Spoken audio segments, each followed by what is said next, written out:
और ये एक प्लास्टिक सर्जरी का ही पार्ट है, क्योंकि एक कॉमन मैन के थ्रू नज़रों से देखा जाए तो प्लास्टिक सर्जरी होता है कि मुझे यहाँ पे स्कार है, मैंने वो हटवा दिया, और या फिर मेरे को अपने बॉडी साइज़ को कोई रीसाइज़ करना है तो मैंने वो करवा लिया। अगर हम आर्मी की बात करें तो उनके बॉडी पे स्कार होता है तो वो एकदम सीना चौड़ा करके दिखाते हैं कि मेरी बॉडी पे स्कार है, बट उस स्कार के अकॉर्डिंग हमारे देश में बाकी सारे स्कार्स को नॉर्मल नहीं माना जाता, अच्छा नहीं माना जाता।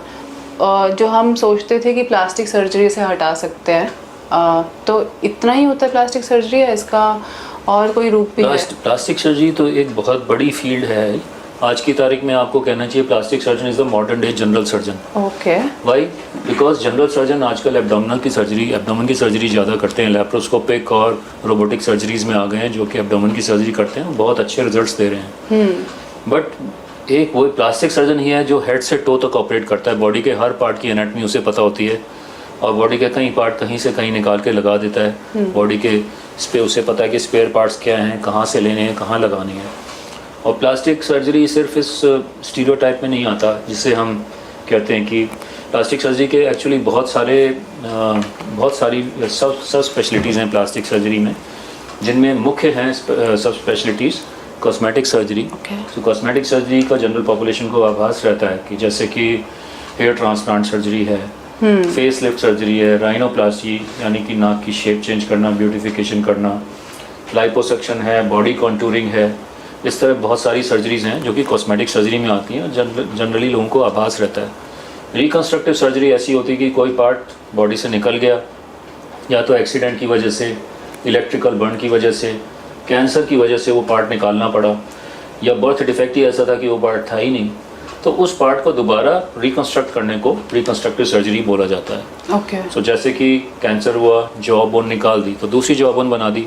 हम लोग क्या करते हैं, पैर की एक बोन होती है फिबुला, अब ये तो सीधी बोन है, ये कर्व्ड बोन है, बट हम उसको प्री शेप कर देते हैं अकॉर्डिंग टू द सीटी डेटा, जो कैट स्कैन डेटा है उसके हिसाब से हम उसको शेप कर देते हैं और उसको मैंडिबल बना देते हैं। अब हम बोन सीधा यहाँ से उठा के लगाएंगे तो सर्वाइव नहीं करेगी, क्योंकि every tissue needs a blood supply. So उसको उसके ब्लड वेसल्स के साथ लेना पड़ता है, आर्टरी वेन और नर्व्स वगैरह के साथ लेना पड़ता है, और उसको यहाँ पे हम लोग जोड़ देते हैं और उसकी आर्टरी वेन्स को आपस में जोड़ देते हैं ताकि उसमें सर्कुलेशन इमीडिएटली चालू हो सके। ठीक है, माइक्रो सर्जरी के जरिए।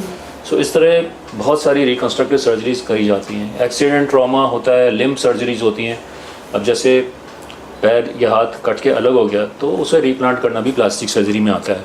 या वो पार्ट क्रश हो गया, कटा नहीं पर क्रश हो गया, सो ऑर्थोपेडिक सर्जन का काम होता है कि उसको उसकी बोनी अलाइनमेंट, स्केलेटल स्टेबिलिटी रिस्टोर कर दे। बट जो उसके सॉफ्ट टिश्यू को रिपेयर करना होता है, ब्लड वेसल्स, नर्व्स को रिपेयर करना होता है और वुंड को हील करना होता है, वो काम होता है प्लास्टिक सर्जन का। इसी तरह बर्न्स की सारी सर्जरी, बर्न्स का ट्रीटमेंट और बर्न्स की सर्जरी सारी प्लास्टिक सर्जरी में ही आती हैं। बर्थ डिफेक्ट्स हैं, जैसे बहुत कॉमन आपने सुना होगा, लिप में छेद है, तालू में छेद है, क्लेफ्ट लिप पैलेट, बड़े कॉमन बर्थ डिफेक्ट हैं। 1 in 600 बेबी ऐसे पैदा होता है, तो उनको भी ठीक करना प्लास्टिक सर्जन का ही काम है। इस तरह बहुत सारी ऐसी फील्ड्स हैं जो प्लास्टिक सर्जरी में आती है। ऐसी एक फील्ड है जेंडर रिफॉर्मेशन सर्जरी, जो अभी हमने डिस्क्राइब करी।